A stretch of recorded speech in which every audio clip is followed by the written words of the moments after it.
Hello to everyone. So in this session, we will discuss question of electrical motors and transformer that was held in the year 2022. सो आज की video में हम लोग जो भी questions पूछे गए हैं इलेक्ट्रिकल मोटर्स एंड ट्रांसफार्मर में जो कि 2022 में हुआ था उसके क्वेश्चंस जो हैं सॉल्व करेंगे ऑब्जेक्टिव क्वेश्चन।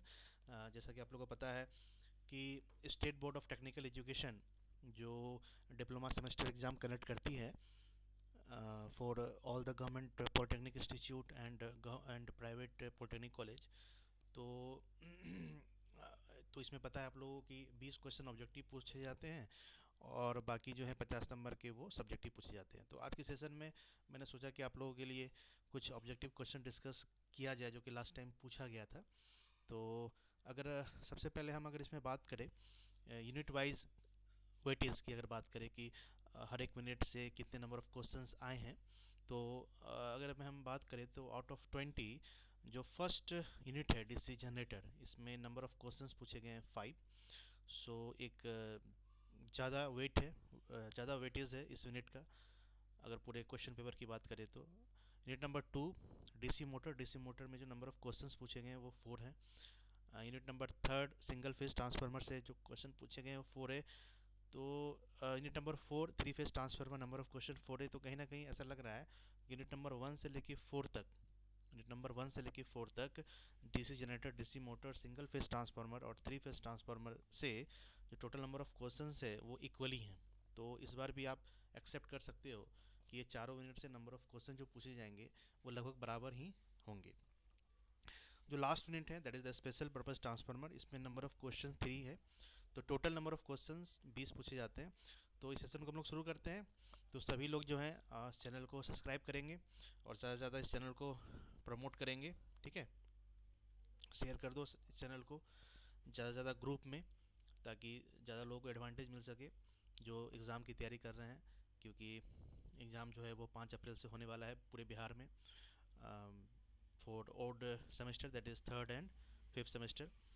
चलो ठीक है, तो आज के सेशन हम लोग शुरू करते हैं। That is the question number 1। अगर क्वेश्चन नंबर 1 की बात करें तो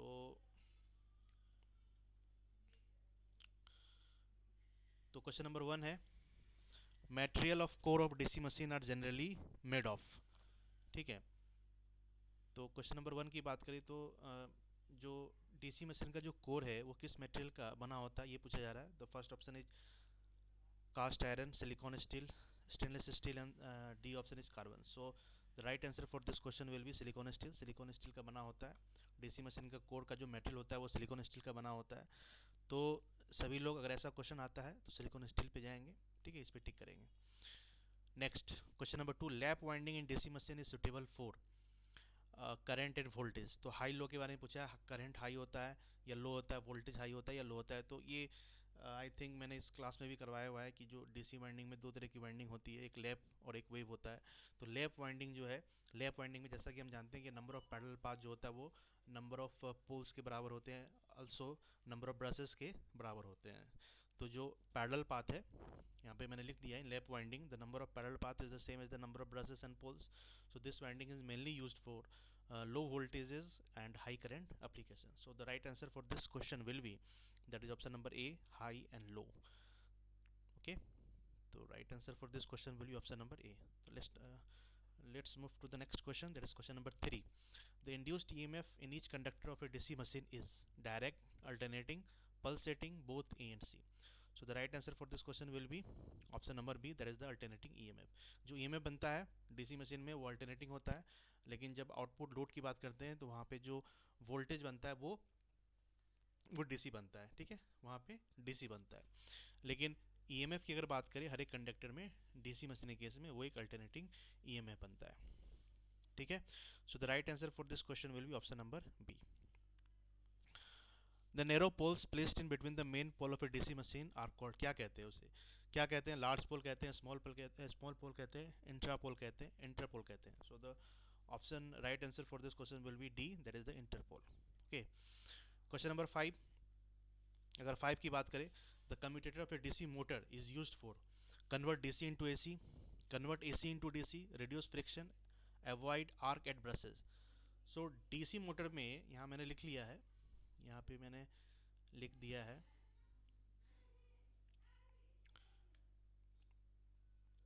the commutator of a DC motor is used to convert DC into AC, convert AC into DC, reduce friction, avoid arc at brushes. So DC motor के case में जो source current होता है वो डीसी होता है, लेकिन हर एक कंडक्टर में जो करंट होता है वो एसी होता है। तो कम्यूटेटर जो है वो परफॉर्म करता है DC to AC conversion in DC motor, but in case of DC generator it convert AC to DC. So in case of DC generator अगर क्वेश्चन को अगर चेंज कर दिया गया, क्वेश्चन में अगर ये पूछा जाता है कि डीसी जनरेटर के केस में डीसी जनरेटर के केस में क्या क्या कन्वर्जन होती है, तो हम लोग कहेंगे कि एसी टू डीसी होता है इन case of DC generator.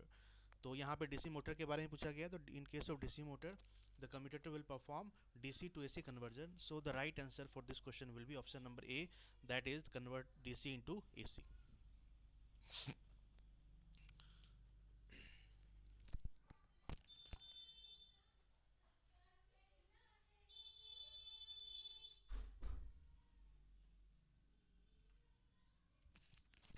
So the next question, that is question number 6. The commercial efficiency of a shunt generator is maximum when its variable loss equals। ठीक है, तो इसका मैंने डेरिवेशन भी कराया था आई थिंक क्लास में, कि जब डीसी मशीन के केस में जब वेरिएबल लॉसेस कांस्टेंट लॉस के बराबर हो जाते हैं, तो उस केस में जो इफिशिएंसी होती है डीसी मशीन की वो क्या होती है, मैक्सिमम होती है। So the right answer for this question will be option number A, that is constant. Question number 7, the most efficient method for the speed control of DC shunt motor. मैंने DC shunt motor में काफ़ी कुछ बातें की थी कि कैसे हम लोग इसकी स्पीड को कंट्रोल करते हैं, डिफरेंट डिफरेंट मेथड्स हमने देखा था, आर्मेचर वोल्टेज कंट्रोल देखा था, है ना, फील्ड कंट्रोल मेथड देखा था। तो इसमें जो मोस्ट एफिशिएंट मेथड होगा for the speed control of DC shunt motor वो कौन सा होना चाहिए, आर्मेचर कंट्रोल होगा, वोल्टेज कंट्रोल होगा, फील्ड कंट्रोल होगा, या नॉन ऑफ दिस होगा। तो option number C will be the right answer for this question. By varying flux we can increase the speed more than its base speed. हमने देखा था कि अगर हम फ्लक्स को वेरी करते हैं इन case of DC shunt motor, तो हम लोग स्पीड उसके बेस स्पीड से ज़्यादा पाएंगे, है ना। तो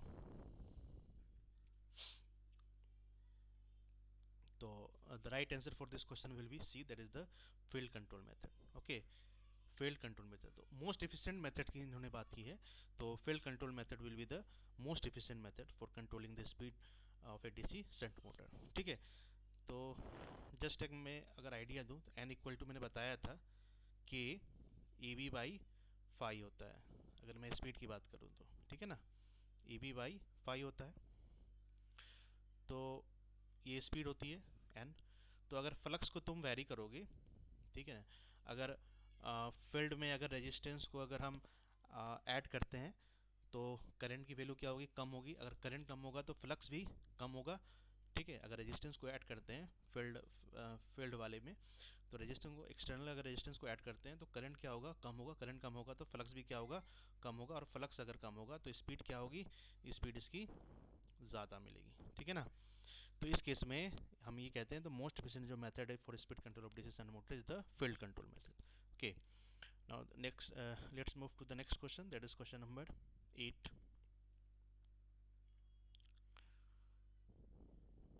question number 8, the starter of a DC motor is use to limit. हमने बताया था कि बहुत सारे स्टार्टिंग मेथड की बात की थी, 3 point starter, 4 point starter, 2 point starter. तो स्टार्टर हम लोग क्यों यूज करते हैं, ताकि आर्मेचर करंट को कम किया जा सके। अगर आर्मेचर करंट को कम नहीं करोगे तो हमारा मोटर क्या हो जाएगा, जल सकता है, डैमेज हो सकता है, ठीक है ना। तो डीसी मोटर में स्टार्टर को यूज किया जाता है for starting any type of DC motor, because to limit the value of armature current, क्योंकि आर्मेचर रेजिस्टेंस की जो वैल्यू होती है काफ़ी कम होती है।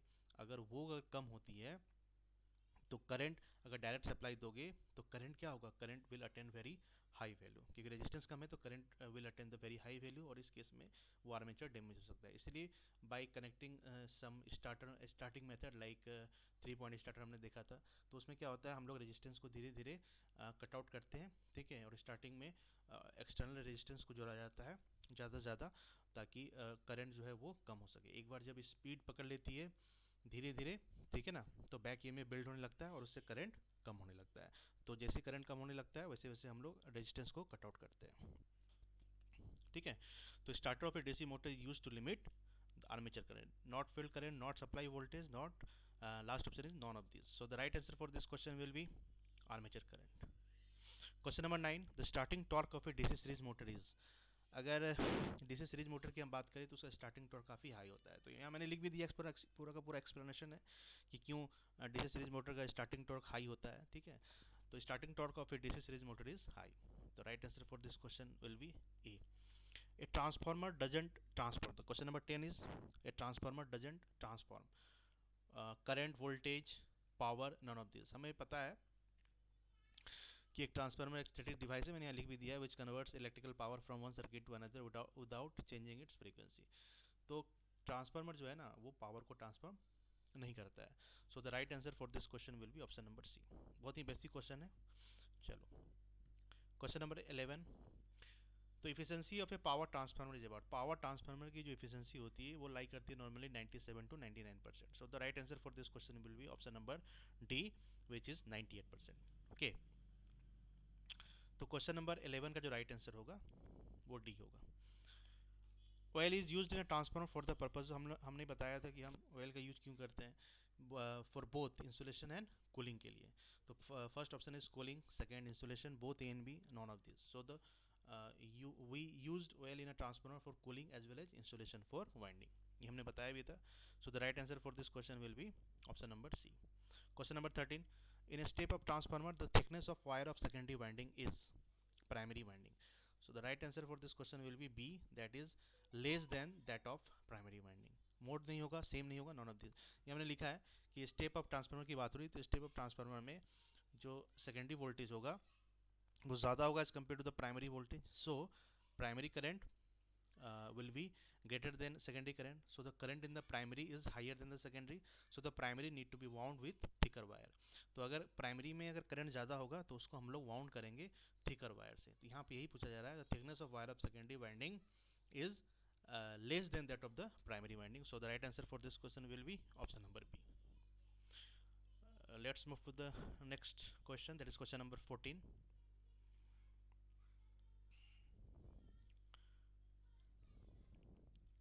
Question number 14,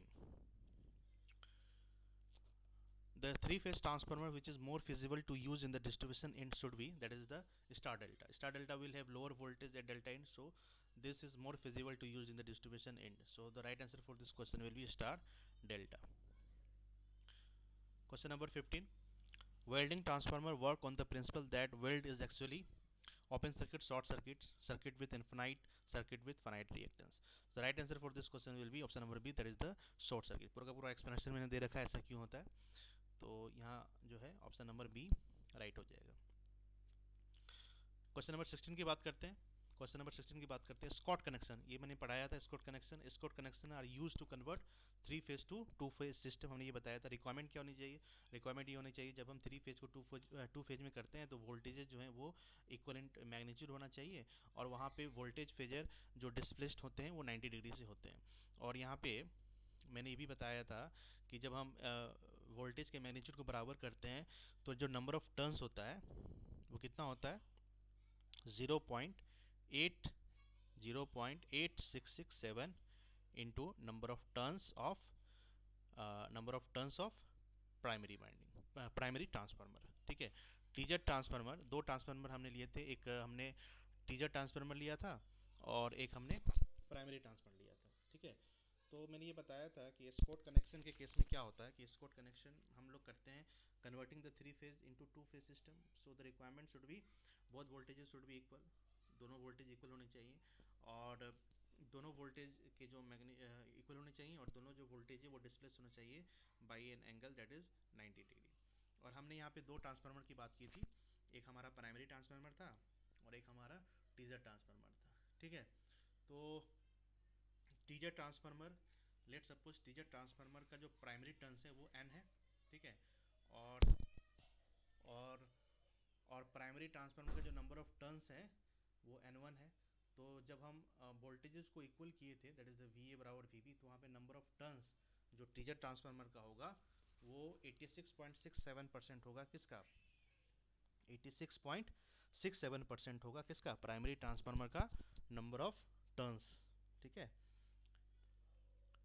एन जो है वो प्राइमरी प्राइमरी टर्न्स है ऑफ टीजेड ट्रांसफार्मर, और N1 जो है वो प्राइमरी टर्न्स है किसका, प्राइमरी ट्रांसफार्मर का। तो रिलेशन जो होल्ड करना चाहिए ये होना चाहिए कि जो प्राइमरी टर्न्स है टीजेड ट्रांसफार्मर का वो 86.67% होना चाहिए primary turns of primary transformer.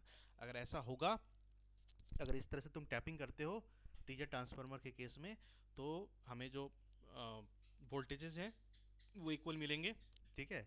और उस केस में हमने ये भी दिखाया था कि दोनों के दोनों जो वोल्टेज है वो डिस्प्लेस होते हैं बाय 90 डिग्री। सो उस केस में हम ये कहेंगे कि स्कॉट कनेक्शन जो है वो 3 फेज टू 2 फेज में कन्वर्ट किया। तो यहाँ पर ये क्वेश्चन भी पूछा जा सकता है कि what should be the relation between the primary turns of TZ transformer and primary turns of primary transformer. Okay, तो इसको याद रखना है स्कॉट कनेक्शन में। स्कॉट कनेक्शन में ये सबसे इंपॉर्टेंट है। चलो, question number 17. So the right answer for this question will be option number C, 3-phase supply to two-phase supply. Next question, question number 17. The efficiency of an auto transformer for the same output compared to a two-winding transformer is. तो auto transformer की जो kVA rating होती है वो हमेशा ज़्यादा मिलती है as compare to two winding transformer. अगर हमें सेम कॉपर चाहिए, अगर हमें सेम कॉपर चाहिए for same amount of copper in both two winding transformer and auto transformer, the KV rating of auto transformer is going to be increase. ठीक है, ये हमने क्लास में एक्सप्लेन किया था। तो उस केस में क्या होने वाला है, ज़्यादा होने वाला है। So the right answer for this question will be option number C, that is greater. ये मैंने लिख भी दिया है। The efficiency of an auto transformer for the same output compared to a two winding transformer is always greater in additive polarity. हमने दो case की बात की थी, एक एरेटिव पोलैरिटी और सब्सट्रैक्टिव पोलैरिटी। ठीक है, तो एरेटिव पोलैरिटी में हम क्या बोले थे कि जो केवी रेटिंग है वो ज़्यादा होती है अगर सेम अमाउंट ऑफ कॉपर चाहते हो in two winding as well as auto transformer. लेकिन सब्सट्रैक्टिव पोलैरिटी में क्या होता है, सब्सट्रैक्टिव पोलैरिटी में एक कंडीशन ऐसा आता है कि जहाँ पे हमें केवी रेटिंग कम मिलती है in auto transformer as compare to two winding transformer. ये भी हमने देखा था। लेकिन ऑटो इन जनरल अगर हम जनरल बात करें तो क्वेश्चन में थोड़ा सा होना चाहिए कि एडिटिव पोलैरिटी की बात हो रही है, सब्सट्रैक्टिव पोलैरिटी हो रही है। क्योंकि सब्सट्रैक्टिव पोलैरिटी में जब हमने लोड को कनेक्ट किया था, एक केस में एक ए बी वाइंडिंग थी, सी डी वाइंडिंग थी। तो अगर लोड को तुम कनेक्ट करोगे, एक केस हमने लिया था ए बी के क्रॉस अगर तुम लोगे, ठीक है ना, तो जो लोग क्लास किए हैं उनको याद होगा। तो वहाँ पे मुझे केवी रेटिंग मिल रहा था वो 8 की भी मिल रहा था। क्लास में अगर होगे तो याद आ रहा होगा कि 8 के बी मिल रहा था। 10 के बी का हमने टू वाइंडिंग ट्रांसफार्मर बनाया था और वहाँ से मुझे जो केवी रेटिंग आई थी ऑटो ट्रांसफार्मर के केस में वो 8 के बी आई थी। तो एक केस अगर सब्सट्रैक्टिव पोलैरिटी की बात करें तो एक पर्टिकुलर केस में क्या होता है कि केवी रेटिंग जो है वो कम मिलती है as compare to two winding transformer. तो ये ट्रू नहीं है, ये ट्रू नहीं है, ये कंप्लीट ट्रू नहीं है, ट्रू है लेकिन कंप्लीट ट्रू नहीं है। क्वेश्चन में यहाँ पे मेंशन करना चाहिए कि एडिटिव पोलैरिटी और सब्सट्रैक्टिव पोलैरिटी। एडिटिव पोलैरिटी में कोई सा भी केस हो, ठीक है, चाहे लोड को तुम जैसे मान लो टू वाइंडिंग ट्रांसफार्मर में ए बी और सी डी है, ए बी के एलोंग भी तुम कनेक्ट करते हो, सी डी के एलोंग भी कनेक्ट करते हो, तो दोनों ही केस में जो केवी रेटिंग मिलने वाला होता है वो ज़्यादा मिलता है, ठीक है, compare to the two winding transformer. But in subtractive polarity एक केस में हमने देखा था कि जो केवी रेटिंग होती है वो कम मिलती है as compare to two winding transformer. ठीक है, तो ये सब हम लोग डिस्कस किए थे। तो ठीक है, तो इसको हम लोग इग्नोर करेंगे। अगर क्वेश्चन पूछेगा तो हम ये कहेंगे कि जो एफिशिएंसी होती है ऑटो ट्रांसफार्मर की for the same output compare to a two winding transformer is always greater. ठीक है, तो एडिटिव पोलैरिटी को मानकर हम चलेंगे। तो लेकिन यहाँ पे एक गुड क्वेश्चन में क्या होना चाहिए, गुड क्वेश्चन में यहाँ पे एक पोलैरिटी को भी इंक्लूड करना चाहिए। ठीक है, तो जैसे हमने देखा भी था, अगर मैं डायग्राम यहाँ बना दूँ तो कुछ इस तरीके से दिखेगा। ये एक टू वाइंडिंग ट्रांसफार्मर है, ठीक है, ये टू वाइंडिंग ट्रांसफार्मर है।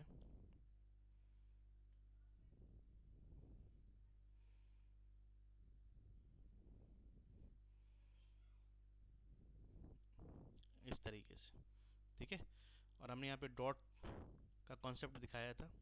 एक डॉट से करंट इन करेगा तो दूसरे डॉट से करंट आउट करता है। ये V1 है, ये I1 है, ये V2 है और ये I2 है। तो एडिटिव पोलैरिटी हम कैसे बनाए थे, एडिटिव पोलैरिटी हम कैसे बनाए थे,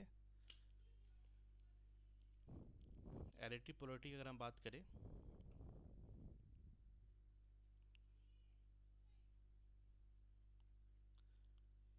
ठीक है, ये एक एडिटिव पोलैरिटी है सपोज, यहाँ पे ये सपोज करो ए बी है और ये सी डी है, ठीक है। तो चाहो तो तुम लोड यहाँ भी कनेक्ट कर सकते हो, ये लोड है, ठीक है। और हमने ये बताया था अगर तुम एक डॉट यहाँ लोगे और एक डॉट यहाँ लोगे तो ये ए है, ये बी है, ये सी है और ये डी है। तो इस केस में dot is always positive, positive negative, positive negative. तो हमने ये बताया था कि जब अपोजिट पोलैरिटी कनेक्ट करोगे तो वोल्टेज क्या होगा, ऐड होगा, ठीक है ना। तो एडिटिव पोलैरिटी मिलता है। तो लोड को तुम यहाँ भी कनेक्ट कर सकते हो, यहाँ भी कनेक्ट कर सकते हो, लेकिन दोनों ही केस में हमने देखा था कि मैक्सिमम एफिशिएंसी जो है वो अधिक मिलता है, मतलब केवीए ज़्यादा मिलता है। केवीए अगर ज़्यादा मिलेगा तो एफिशिएंसी ऑटो ट्रांसफार्मर की टू वाइंडिंग से ज़्यादा मिलेगी।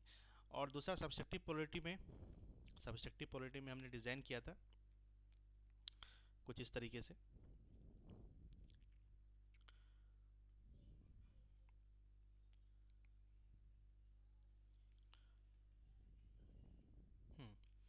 सब्सट्रैक्टिव पोलैरिटी में एक डॉट हमने यहाँ लिया था और एक डॉट हमने यहाँ लिया था। Dot is always positive, plus minus plus, यहाँ प्लस है और ये माइनस है।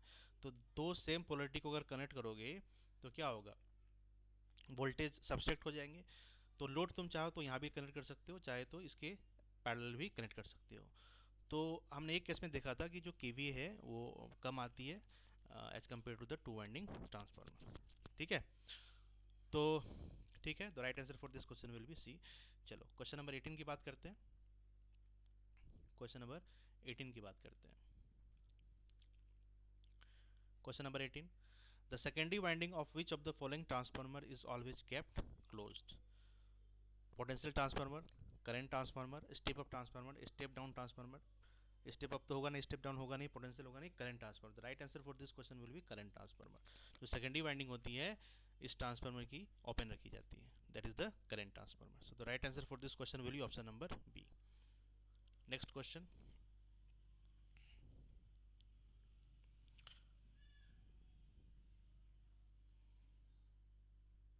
तो यहाँ मैंने एक्सप्लेनेशन में लिख दिया है क्यों करंट ट्रांसफार्मर की जो सेकेंडरी वाइंडिंग है उसको ओपन रखा जाता है। High voltage developed across the open circuited secondary circuit lead to explosion and arc as which in turn will result in severe accident. To avoid this, all the secondary terminal of the current transformer should always be kept open. Question number 19, a three phase transformer compared to a bank of single phase transformer of equal rating is cheaper. ये तो cheaper होगा, सस्ता होगा, cost नहीं होगा, occupation of more space नहीं होगा, non of this नहीं होगा। ये जो सिंगल थ्री फेज ट्रांसफार्मर है उसकी जो कॉस्ट होती है लगभग 15% से 15-17% जो है कम होती है, लेस होती है then a bank of three phase single phase, bank of three single phase transformer. So the right answer for this question will be, that is option number A, that will be the cheaper, सस्ता होता है। Question number 20, last question, isolation transformer provide galvanic isolation, galvanic conduction, short circuiting, none of these. The right answer for this question will be A. यहाँ पे मैंने लिख रखा है कि isolation transformer provides galvanic isolation and are used to protect against electric shock, to suppress electrical noise in sensitive devices, or to transfer power between two circuits which must not be connected. So the right answer for this question will be option number A. ठीक है, तो question number 20 का जो right option है वो ए है। तो ये ऑब्जेक्टिव क्वेश्चन थे जो कि मशीन में पूछे गए थे, बहुत ही बेसिक थे, सारे क्वेश्चन थ्योरेटिकल टाइप थे। कहीं कहीं कुछ कुछ कंसेप्ट वाइज इन्होंने बात की थी कि जैसे ऑटो ट्रांसफार्मर हो गया, ये गुड क्वेश्चन था। और दो चार क्वेश्चन और थे जो अच्छे क्वेश्चन थे, ठीक है। तो इसी तरह का पैटर्न रहता है डिप्लोमा में, इसी तरह से क्वेश्चन पूछे जाएंगे। कि स्कोर कनेक्शन का अच्छा प्रॉब्लम है, अच्छा प्रॉब्लम था कि इसका क्या फंक्शन है, ये क्या कन्वर्ट करता है। और आई थिंक ये क्वेश्चन भी पूछा जा सकता है, relation between the number of turns of teacher and primary transformer, ठीक है। तो ये सारे क्वेश्चंस गुड थे, ठीक है। तो मैक्सिमम थ्योरेटिकल पूछे जाते हैं, तो इसी तरह का पैटर्न रहेगा आप लोगों का। और थ्योरेटिकल टाइप ही क्वेश्चन है, न्यूमेरिकल से ज़्यादा तो है नहीं, लेकिन कंसेप्ट है कुछ क्वेश्चंस में, तो इसको देखना है। तो अच्छे से पढ़ना होगा, सारी चीज़ों को अच्छे से कनेक्ट करना होगा, तब ये सारे क्वेश्चंस एग्जाम में लगेंगे, ठीक है। तो all the best for your coming exam. I hope तुम सारे के सारे क्वेश्चन करोगे। अगर तुम्हारे सामने इस तरह के 20 क्वेश्चन आते हैं तो आई थिंक मेरे हिसाब से तुम्हारा सारा क्वेश्चन सही होना चाहिए। तो इससे रिलेटेड जो भी थ्योरी है हमने क्लास में बताया था, सारी चीज़ों को डिस्कस किया हुआ है। So okay, all the best for your coming exam. Thank you.